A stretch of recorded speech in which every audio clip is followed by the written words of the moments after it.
Alright, today on the bench we are replacing the potentiometers on a VOX AC30C2. Now the customer reported that none of the controls were functioning properly, and this was confirmed when I got it into the shop. Now these potentiometers turned out to be really tricky to source because they're no longer in production. Even though this amplifier isn't that old, sometimes it's just how it is with electronics components. You know, manufacturer will stop making them for seemingly no reason. But after I sourced them, paid an arm and a leg in the shipping, got them over here, it was time to replace them. So here I am, desoldering the old potentiometers. You got to really take your time, make sure you don't tear up any of the pads on the circuit board.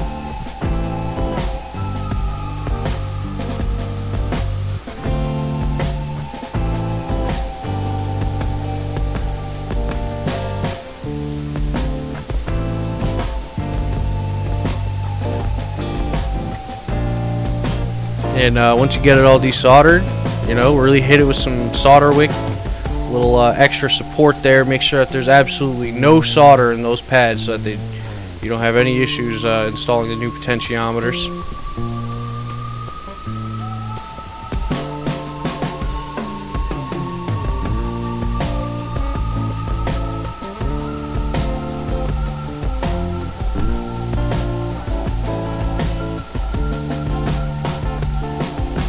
So now I'm just going to go ahead, I'm going to tack in the new pots. I'm not going to fully solder them yet because they're not quite aligned, but after you get all the potentiometers tacked in, like so, now you can go down the line and reflow that initial tack and align them so that way they're not all cattywampus when you reinstall the circuit board.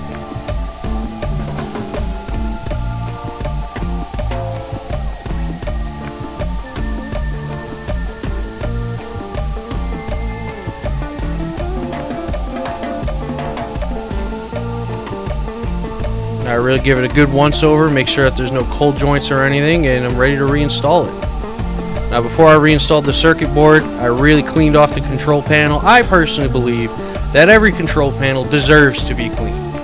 You know, if you got a dirty control panel on your amp, go ahead and wipe it down for me, alright?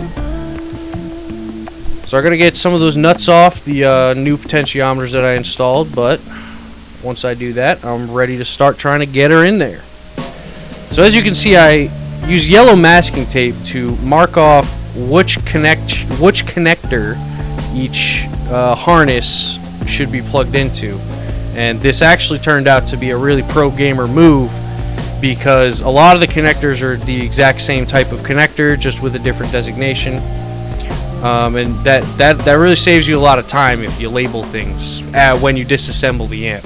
You know, and as you can see, I have a little parts divider that I used for the screws in the amp. That's how I do every unit, you know.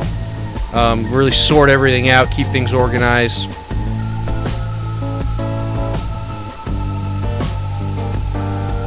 So you really got to take your time with these connections, because if you bungle up one of those connectors or bend a pin or something, you're going to have a bad day. The last thing I wanted to do was take the board back out of this amp.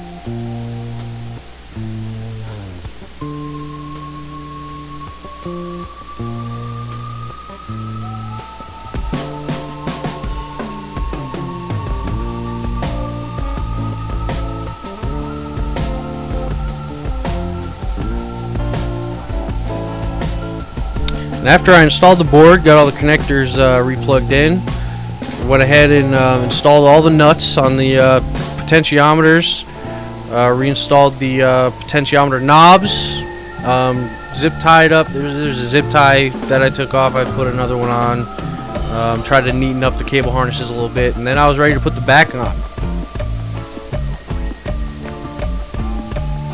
Now you got to be really careful sometimes on these amps because the screws that they use are either really cheap or You know, like in this case, some boneheaded technician was already in this thing a couple dozen times, and the screws were already half stripped, so I had to be really careful to not mess up these screws.